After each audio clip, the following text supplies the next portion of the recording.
भोगावती इथं राधानगरी तालुका शेतकरी कामगार पक्षाच्या वतीनं 78वा वर्धापन दिन साजरा करण्यात आला. अध्यक्षस्थानी गोविंदराव कलिकते पुतळा समितीचे अध्यक्ष धनाजी पाटील होते.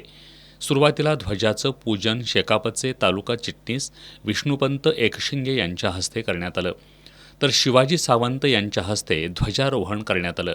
यावेळी बोलताना शेकापचे मध्यवर्ती सदस्य एकनाथ पाटील यांनी स्वातंत्र्य काळापासून शेकापक्षाचे कार्यकर्ते निस्वार्थीपणानं पक्षावर निष्ठा ठेवून काम करत असल्याचं सांगितलं.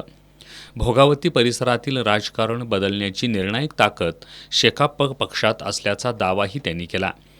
यावेळी छत्रपती शाहू दूध संस्थेचे चेअरमन संजय डकरे, शेकापचे मध्यवर्ती सदस्य PS पाटील, शहाजी पाटील, भोगावती शिक्षण प्रसारक मंडळाचे व्हाईस चेअरमन मोहन पाटील यांनीही मनोगत व्यक्त केली.